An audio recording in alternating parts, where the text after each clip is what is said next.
Did Natalie Wood slip and fall into the water and drown as she untied the small dinghy and tried to step into it from the stern of the yacht Splendor?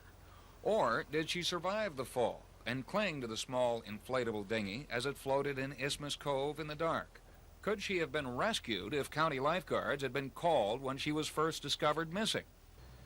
Lifeguard records indicate the call came at 5:11 a.m., about 4 hours after Robert Wagner notified the Cove's harbor master his wife was nowhere to be found. Why the delay? When I was first notified of it, I felt that, well, just another person that drifted off in their dinghy and we'll find her over on the beach. And I went out and talked to Mr. Wagner, and he was concerned, so I called Coast Guard Long Beach. At that time, I asked Coast Guard Long Beach to dispatch somebody. He said, what about Baywatch? I said, Baywatch is not on duty, and I had phoned Baywatch the night before on another rescue operation, and they told me they were off duty and couldn't respond. The Baywatch is the lifeguard's radar-equipped rescue boat. The harbor master apparently based his decision on a July memo from the director of the County Department of Beaches. It cites the tight county budget and orders county beach personnel not to call the lifeguards during off hours unless there is a life-threatening situation. It's an apparent effort to minimize overtime costs.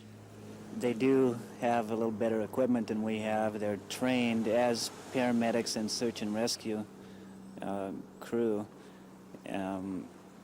They are off duty now during the night hours unless it's a proven life and death situation. Lifeguards who know the currents in Isthmus Cove are still wondering why Natalie Wood's body was found so close to the dinghy, only 100 yards from it, about 3/4 of a mile from the Splendor.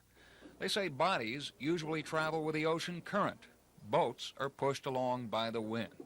The initial search by lifeguards when they were called was under and around the Splendor, on the assumption someone who drowned there would stay there. Instead, the boat and the body were close together. Did Miss Wood, still alive, hold onto the boat, floating with it for several hours before she finally succumbed? The lifeguards who helped recover the body that morning say maybe.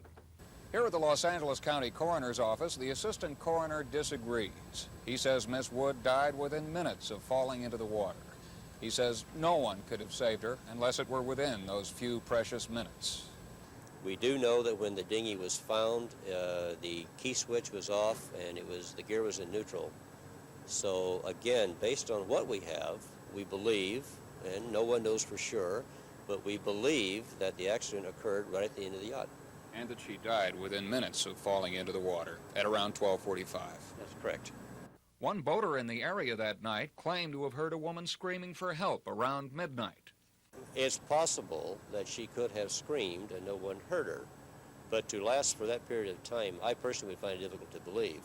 Perhaps the most important unanswered question tonight is why did Natalie Wood, in her night clothes, leave the Splendor in the first place? Perhaps no one will ever know. The Sheriff's Department, still looking into that, tonight will not comment in any way. John Marshall, News Center 4.